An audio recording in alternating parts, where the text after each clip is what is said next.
Hello friends, welcome to the day 28 of the video. आज की video में हम पढ़ने वाले हैं मैट्रिक्स चेन मल्टीप्लिकेशन। ठीक है। सो मैट्रिक्स चेन मल्टीप्लिकेशन क्या होता है? आपने बेसिकली अगर मैट्रिक्स का नाम सुना हो, इसी को मैट्रिक्स बोलते थे, अगर आपको याद हो, इसको मैट्रिक्स हम बोलते थे। ठीक है। अब देखो, अगर आपने matrix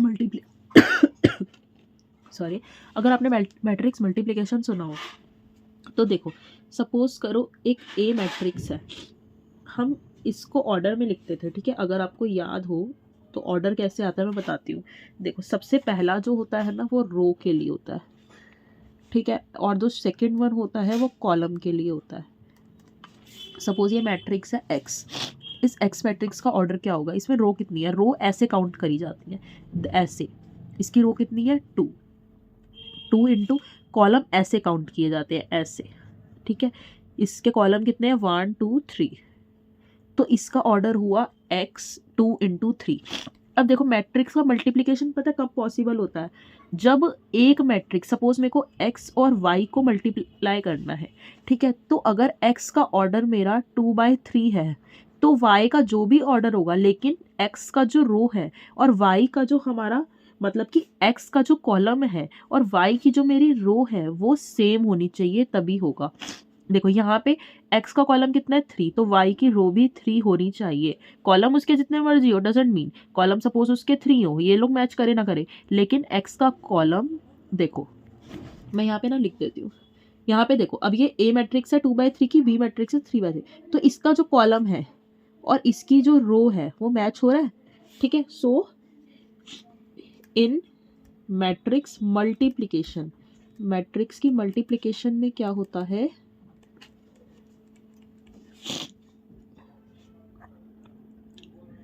first matrix row, sorry, first matrix column equals to the second matrix row. Row मतलब नंबर ऑफ कॉलम और नंबर ऑफ रोज। ठीक है, नंबर ऑफ रोज।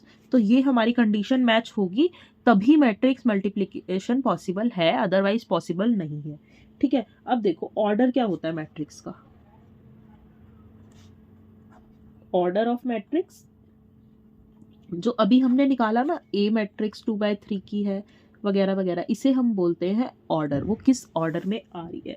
ठीक है, अब देखो, अब सपोज करो आप ये बोलोगे मैम, अगर हमारी ए, सपोज आपने बोला ए 2/3 की थी, बी हमारी 3/4 की थी, ये दोनों मैट्रिक्स मल्टीप्लिकेट होके सी में स्टोर हो रही है, तो ये सी का क्या ऑर्डर आएगा? क्योंकि मैट्रिक्स ही बनेगा सी भी, लेकिन अब सी का क्या ऑर्डर आएगा? देखो, मैट्रिक्स मल्टीप्लिकेशन पॉसिबल तब हुआ जैसे इसका कॉलम और इसकी रो इक्वल है, राइट? तो अब जो बचा हुआ है ना, ये 2 और 4, ये हमारा सी का ऑर्डर आएगा। समझे? तो हमारा सी का ऑर्डर क्या आएगा? सी हमारा ए इंटू बी क्या हो जाएगा? 2/4। मतलब कि जो भी बचा, अब देखो जैसे यहाँ पे इसका कॉलम इसकी रो इक्वल थी तो पॉसिबल था, तो अब जो हम जिसमें स्टोर कराएंगे, सपोज एक्स जेड में हम स्टोर करा रहे हैं, तो उसका ऑर्डर क्या आएगा? यहाँ 2 और यहाँ 3, तो बाय 2/3 की, मतलब 2 रोज ऐसे और ऐसे, कॉलम कितने? ऐसे। ठीक है, तो ये हमारा बेसिकली हुआ मैट्रिक्स चेन मल्टीप्लिकेशन में, जो आपको मैंने बेसिक सा समझाया कि मैट्रिक्स मल्टीप्लिकेशन होता क्या है, क्योंकि हमने ये स्कूल में भी पढ़ा, तो अब जिसको याद नहीं है उसके लिए मैंने फिर से एक बार बता दिया। ठीक है, तो अब देखो, नंबर ऑफ मल्टीप्लिकेशन अगर आपको इसमें निकालने हैं, नंबर ऑफ मल्टीप्लिकेशन अगर आप निकालोगे, तो देखो, अगर सपोज करो ए मेरी 2/3 की मैट्रिक्स है, बी मेरी 3/4 की है, सबसे पहले तो पॉसिबिलिटी देखनी है कि हो सकता है या नहीं। अब ये हो सकता है क्योंकि इसका कॉलम इसकी रो इक्वल है। ठीक है, अब देखो, हम हमेशा, हमें नंबर ऑफ मल्टीप्लिकेशन ऐसे निकालना है, ये वाला 2, ये जो दोनों 3 है ना, इसका एक ही 3 काउंट होगा। ठीक है, देन आपको इसका 4 लिखना है। ओके, सो ये हमारा नंबर ऑफ मल्टीप्लिकेशन आते हैं इससे। तो देखो, 3 2 जा 6, 6 4 जा 24, 24 is the number of multiplications. तो ये हमारे नंबर ऑफ मल्टीप्लिकेशन हमेशा हमारे ऐसे निकलेंगे। ठीक है, अब आपको एक क्वेश्चन दिखाती हूँ, यहाँ पे तो वो पूरा नहीं आएगा, तो नेक्स्ट पेज पे स्टार्ट कर लेते हैं। देखो, ए मैट्रिक्स है 3/4 की, बी है 4/5 की, सी है 5/3 की। ठीक है, और डी हमें दे रखा है ए बी सी। फाइंड करना है ऑप्टिमल नंबर ऑफ मल्टीप्लिकेशन। इसमें हमें क्या फाइंड करना है, ऑप्टिमल नंबर, मतलब कि कितने मल्टीप्लिकेशन जो है ऑप्टिमल बन सकते हैं हमारे। अब देखो सबसे पहले उसने आपको बोला है ए बी सी को मल्टीप्लाई करना है। ए बी सी को मल्टीप्लाई करने के लिए आपके पास एक ऑप्शन ये है, पहले आप ए बी को मल्टीप्लाई करो, उसको सी से कर दो। देन आपके पास एक ऑप्शन है ए बी सी को आप मल्टीप्लाई करो और ए से मल्टीप्लिकेट कर दो। ठीक है, तो ये आपके पास बेसिकली दो केस बन रहे हैं, और जब भी ये दो केस बने ना तो आपको मतलब कितने केसेस बन रहे हैं पॉसिबल, ये आपको हर केस बना के देखना है। देखो सबसे पहले ए बी की बात करते हैं। तो सबसे पहले हम ए बी की बात करते हैं। ये जो ए बी है, ठीक है, यहाँ पे ए हमारा 3/4 है, बी हमारा 4/5 है। ठीक है, ये हमारा इसका कॉलम इसकी रो के इक्वल है, तो मतलब पॉसिबल है। अब इसके नंबर ऑफ मल्टीप्लिकेशन कितने बनेंगे, number of multiplication A B में कितने बनेंगे, 3, इन दोनों का ये 4 और ये 5, 4 3 जा 12, 12 5 जा 60। ठीक है, अब हमें क्या करना है, अब हमें करना है ए बी का ऑर्डर क्या आएगा, जो बच गया 3 × 5, किससे मल्टीप्लिकेट करना है, सी से। पहले हमने ए बी मल्टीप्लिकेट कर लिया ना, फिर उसके बाद हम सी से करेंगे। सी का ऑर्डर क्या था, 5/3। पॉसिबल है, यस। देन अब इसमें कितने निकालेंगे, number of multiplication in A B और सी। तो देखो 3 और इन दोनों का ये 5, देन 3, 5 3 जा 15, 15 3 जा 45। ठीक है, सो ये हमारा इस केस का हुआ। अब अगर इस केस की बात करें तो देखो ये हमारे पास बी सी है, बी कितना है 4/5 एंड सी हमारी 5 रोज 3 कॉलम। पॉसिबल है क्योंकि number of columns number of rows equal है। तो अब देखो इसकी नंबर ऑफ मल्टीप्लिकेशन निकालो, number of multiplication in B C 4 × 5 × 3 होगा, ये 4, इन दोनों का 5, देन 3, 5 4 जा 20, 23 जा 60। ठीक है, देन हमें क्या करना है, ए × बी सी करना है। ठीक है, ए का ऑर्डर क्या है हमारे पास 3/4 और बी सी का ऑर्डर क्या आएगा, ये 4 और ये 3। पॉसिबल है, ठीक है। अब नंबर ऑफ मल्टीप्लिकेशन हमें करना है इन ए बी सी, तो क्या आएगा 3 × 4 × 3, 4 3 जा 12, 12 3 जा 36। ठीक है, सो अब ये हमारे पास टोटल केस आया। अब इसके बाद देखो इसमें हमारे टोटल नंबर ऑफ मल्टीप्लिकेशन कितने हुए वो निकाल लो। Total number of multiplication in A B and A B C, यहाँ पे हमारा 60 आया था, ये 45, 60 + 45 कितना हुआ 105। यहाँ आया है टोटल नंबर ऑफ मल्टीप्लिकेशन, या आप पूरा लिख लेना, मैं शॉर्ट लिख रही हूँ। ठीक है, in B C and A B C. ठीक है, 60 + 36, 60 + 36 कितने हुए 96। देन उसके बाद है हमें कितना निकालना है, ऑप्टिमल। ऑप्टिमल का मतलब सबसे कम कितने में, मतलब सबसे कम मल्टीप्लिकेशन जितने पॉसिबल है हम उस रास्ते से करेंगे। ठीक है, देखो सबसे मल्टीप्लिकेशन इसी में ही है ना, क्योंकि इसके 105 थे, इसके 96 थे, तो पूरे हमारा बहुत सारा डिफरेंस है, तो इसके बाद हम 96। ठीक है, सो ये हमारा आंसर हुआ। बस हमें यही क्वेश्चन में करके दिखाना है। ठीक है, सो हमारे क्वेश्चन इसी टाइप से आते हैं मैट्रिक्स चेन मल्टीप्लिकेशन में। हमारे केसेस बनते हैं, उन केसेस में से हमें ये करके दिखाना होता है ऑप्टिमल कौन सा है, तो हम उस रास्ते को चुनेंगे। ठीक है, अब देखो ये आपके पास है, ई है आपके पास ए बी सी डी, और फिर से आपको बोल रखा है फाइंड करो ऑप्टिमल नंबर ऑफ मल्टीप्लिकेशन। ठीक है, सो अब आपको ये फाइंड करना है। देन अब देखो ए बी सी डी को मल्टीप्लिकेट करना है, तो इसके भी कई रास्ते बनेंगे। सपोज करो पहले आप ए हो सकता है, बी सी और डी से मल्टीप्लिकेट कर दो, फिर आप ए बी हो सकता है और फिर सी डी हो सकता है, ऐसे मल्टीप्लिकेट कर सकते हो। एक हमारा रास्ता हो सकता है ए बी सी, ठीक है, और डी। मतलब कि ये मैंने आपको बेसिकली इसके केसेस बताए हैं। केसेस में से इनके काफ़ी सारे केसेस भी हो सकते हैं। देखो अभी हम केस 1 की बात करें, अगर देखो केस 1 में ए बी सी डी है, तो इसके अब काफ़ी सारे वेज हो सकते हैं। सपोज बी है और सी डी, यानी कि ये जो बी सी डी निकालना है। ठीक है, देन आपके पास हो सकता है बी सी हो और आपको डी से करना हो। ठीक है, ठीक है, तो सबसे पहले हम क्या निकालेंगे, हम सबसे पहले इन दोनों को निकालेंगे। ठीक है, अब देखो यहाँ पे आपको क्या निकालना है, सी डी। ठीक है, सो सी और डी, उसके बाद हम निकालेंगे बी सी डी, ठीक है। सो सबसे पहले हम सी डी की बात करें, अभी हमें क्या निकालना है, बी सी डी, ठीक है। सो सबसे पहले हम बात करें अगर सी डी की, सी कितना है हमारे पास 5/4, डी कितना है 4/2, ठीक है। सो अब इसमें हम नंबर ऑफ मल्टीप्लिकेशंस करेंगे, number of multiplication in C D कितना होगा, ये 5 4 इंटू 2, 5 4 20, 22 40, ठीक है। अब इसी तरह हमारे पास अब हमें क्या करना है, हमें करना है बी कितना था हमारा 3 इंटू 5, और हमारे पास सी डी कितना है, ये कितना है 5 और ये 2, okay. So number of multiplications बात करें इन बी सी डी तो कितने होंगे 3, और इन दोनों का एक 5 होगा, देन 2, 5 3 15, 15 2 30। तो अब इसमें टोटल मल्टीप्लिकेशन कितने निकलेंगे, total number of multiplication in C D and B C D, ठीक है। सो 40 + 30 = 70, ये हुआ।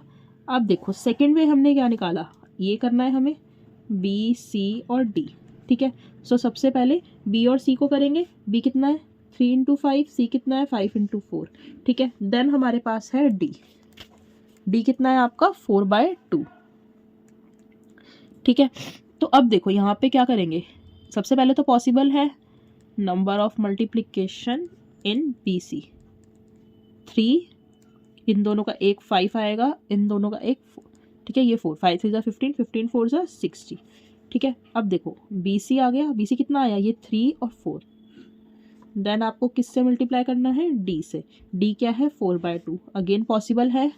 तो अब देखो नंबर ऑफ मल्टीप्लिकेशन किस में करोगे, इन बी सी और डी, तो कितना आएगा 3, ये वाला 3, इन दोनों का 2 का 4 एक हो जाता है, देन 2, 4 3 12, 12 2 24। अब इसके टोटल निकालो,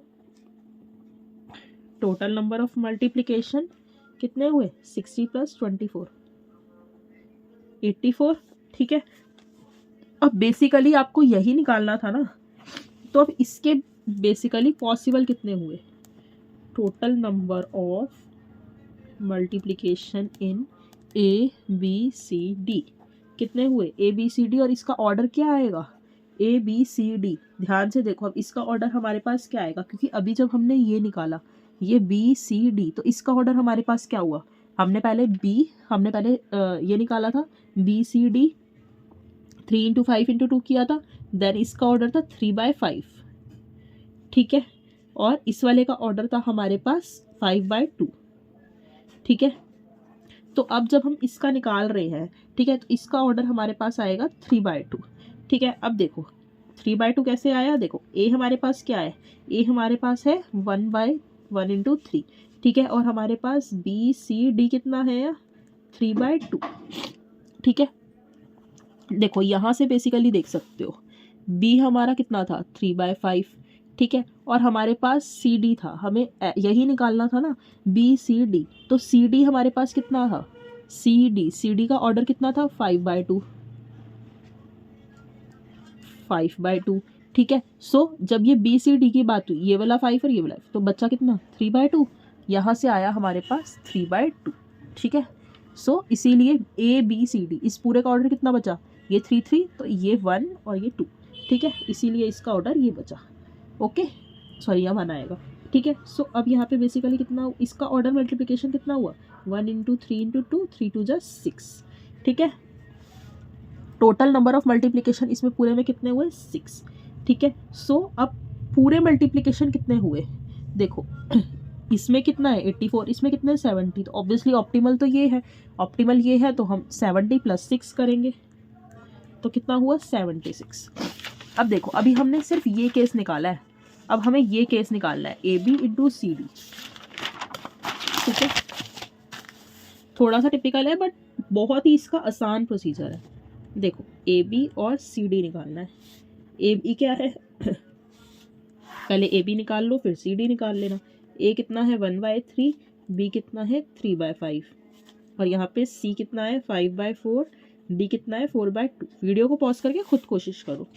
तो देखो सबसे पहले हम बात करते हैं ए बी में कितने हैं, total number of multiplication in A B, A B का ऑर्डर कितना आएगा 1/5। अब मल्टीप्लिकेशन कितने हैं 1 इंटू इन दोनों का एक हो जाएगा 3 देन 5 5 3 ज़ा 15। ठीक है, similarly number of multiplication in C D, तो सी डी में कितने हुए 5, सी डी का ऑर्डर क्या होगा ये 5 और ये 2 और देन 5 इन दोनों का एक 4 देन 2 5 4 ज़ा 20 22 ज़ा 40। ठीक है, अब आपने ये कर लिया, अब आपको क्या करना है नाउ ये लाइन सिर्फ यहीं तक थी, now A B cross C D करना है। ए बी का ऑर्डर क्या है, ए बी का भी मैंने ऑर्डर बताया ना 1 इंटू 5, ठीक है, इंटू सी डी का ऑर्डर क्या होगा 5/2 पॉसिबल है, तो इसका जो ऑर्डर आएगा A B into C D उसका ऑर्डर क्या आएगा ये 1 और ये 2 1/2 और इसकी पॉसिबल नंबर ऑफ मल्टीप्लिकेशन कितने होंगे 1 क्रॉस 5 क्रॉस 2 5 2 ज़ा 10। अब देखो इस पूरे के टोटल नंबर ऑफ मल्टीप्लिकेशन कितने हुए 15 40 और ये 10, तो कितने हुए हमारे पास 65। ठीक है, ये अभी हमारा केस सेकंड हुआ है। ठीक है, अभी हमने देखो ये वाला भी निकाल लिया, अब हमें निकालना है A B C into D. ठीक है, तो अब जब हम अपना ये वाला केस निकालेंगे, ये देखो A B C into D, अब देखो इसके भी दो पार्ट है, हम इसको ए बी सी है ना, तो हम इसको ए बी सी को ऐसे भी कर सकते हैं और इसको ए बी को सी से भी कर सकते हैं, जो केस ऑप्टिमल होगा हम उसको चूज करेंगे और फिर डी से मल्टीप्लाई करेंगे। ठीक है, सो अब देखो ए बी सी को करना है, तो सबसे पहले ए और हमारा बी कितना था हमारा 3 क्रॉस 5, सी था हमारा 5 इंटू 4। ठीक है, तो देखो नंबर ऑफ मल्टीप्लिकेशन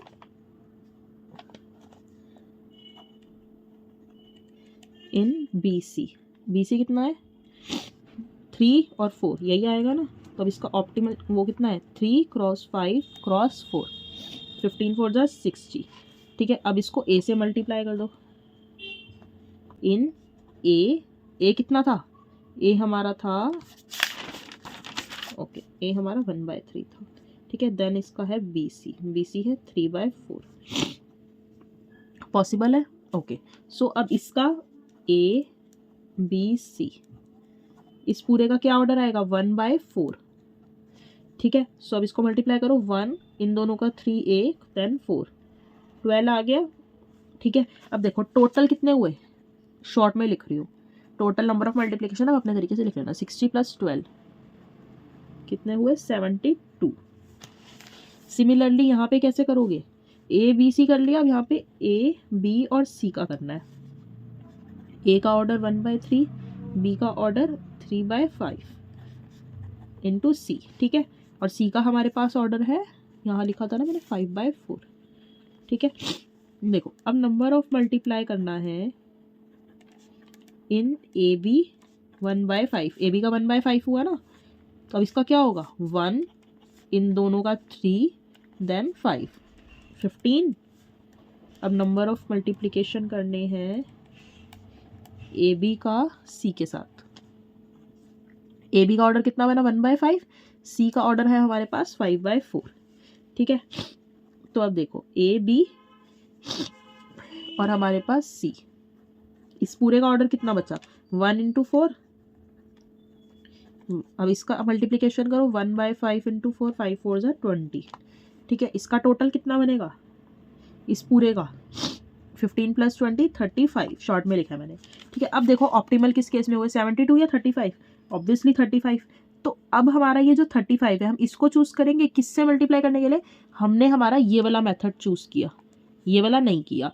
तो अब देखो अब इसका ये वाला मेथड जो ये आंसर आया ना इसको हमें डी से मल्टीप्लाई करना है, समझे। ये देखो अब जो हमारा आंसर आया optimal is A B then है हमारा सी। ठीक है, सो क्या बनेगा हमारा ए बी और सी हमारा किस ऑर्डर में था अभी मैंने बताया ना, देखो ए बी और सी 1/4 के ऑर्डर में था, साथ साथ ऑर्डर निकाल लोगे तो दिक्कत नहीं होगी। ठीक है, अब हमें मल्टीप्लाई करना है डी से, डी हमारा किस ऑर्डर में था, डी हमारा 4/2 है। ओके, सो अब जो हमारा फाइनल रिजल्ट आएगा ए बी सी फिर डी, तो ये हमारा फाइनल किस ऑर्डर में आएगा, देखो 1 into 2, राइट। ये हमारा क्या था, मल्टीप्लाई करो ऑप्टिमल, 1 into 4 into 2, 4 4 2 जा 8, ठीक है। सो अब हमारे जो टोटल नंबर ऑफ मल्टीप्लिकेशन हुए, टोटल नंबर ऑफ मल्टीप्लिकेशन हुए ये 8 प्लस जो ऑप्टिमल वे चुना था 35 वाला, ठीक है, तो कितने हुए 43, ठीक है। सो ये हमारा अभी तक हमारे 3 टेस्ट केसेस हो गए। बस आपको इसी तरीके से ये फाइंड करना था, समझ आई। बेसिकली हमने सबसे पहले ABCD में मल्टीप्लाई करना था, हमने उसके तरीके ढूंढे, हमने फर्स्ट केस के वो बनाए पार्ट्स, हमने उसको सॉल्व किया, ठीक है, हमने सेकंड केस सॉल्व किया, हमने थर्ड केस सॉल्व किया, बस इतना ही है। अगर इसकी थोड़ी सी भी प्रैक्टिस करोगे तो ये समझ आ जाएगा। एक लास्ट क्वेश्चन इसका करके दिखा रही हूँ। ए की वैल्यू हमारी 3/4 के ऑर्डर में है, बी हमारा 4/5 के ऑर्डर में है, सी हमारा 5/3 के ऑर्डर में है, ठीक है। अगेन हमें फाइंड करना है डी, जो कि ABC, ठीक है। अब इसका क्या होगा, ABC के भी 2 तरीके थे, ए को BC से करो, देन आपका AB और C। ए को इससे करोगे तो देखो ए हमारा 3/4 है, देन हमारी बी की वैल्यू क्या है 4/5 और सी हमारा 5/3, ऐसे ही मल्टीप्लाई करना है, पॉसिबल है 5 और 5, ठीक है। सो अब हमारा क्या बनेगा, number of multiplication in B और सी। सबसे पहले बी और सी को मल्टीप्लाई करो, 4 into 5 into 3, ये वाला 4, इन दोनों का एक 5 और 3, 5 4 = 20, 23 = 60। बी सी का ऑर्डर क्या बनेगा, ये 4 और ये 3, ठीक है। नाउ क्या करना है, ए 3/4 है इंटू बी सी आपका कितना है 4/3, इसको मल्टीप्लाई करो। सो ए बी सी, इसका ऑर्डर कितना बनेगा, ये 3 और ये 3, 3/3। तो ये इसका पहले ऑर्डर निकालो, 4 into 3, ठीक है। अब इन दोनों को प्लस कर दो, आप लोग प्लस करके लिख लेना, 60 + 30 96, फुल लैंग्वेज में लिख लेना, ठीक है, स्टेटमेंट। इसी तरह इसका निकालो, ए हमारा क्या है 3/4, बी क्या है 4/5, ठीक है, और हमारा सी है 5/3। सबसे पहले ए बी का निकालो, मैं ना नॉर्मल लिख रही हूँ, आप लैंग्वेज में लिख लेना। ए बी हमारा 3/5 बनेगा। अब इसका कैसे निकालोगे, ये 3 4 देन ये 5, 4 3 = 12, 12 5 = 60, ठीक है। अब ए बी है हमारा 3/5 इंटू हमें सी निकालना है 5/3, पॉसिबल है। तो अब इसके बाद कैसे करोगे, नंबर ऑफ मल्टीप्लिकेशन कितने बनेंगे, 3 इंटू इन दोनों का एक 5 देन 3, 15 15 3 = 45, टोटल निकालोगे क्या आएगा 105, ठीक है। अब देखो ऑप्टिमल सॉल्यूशन 96 हुआ या 105 हुआ, ऑब्वियसली 96 हुआ, तो क्या लिखोगे, optimal solution is this equal to 96। So friends आज की वीडियो में इतना ही, मिलते हैं नेक्स्ट वीडियो में, तब तक के लिए bye bye, take care. Please मेरे चैनल को सब्सक्राइब कर दो, मैं बोल बोल के थक गई हूँ, प्लीज़। ओके, सो मिलते हैं नेक्स्ट वीडियो में, तब तक के लिए बाय।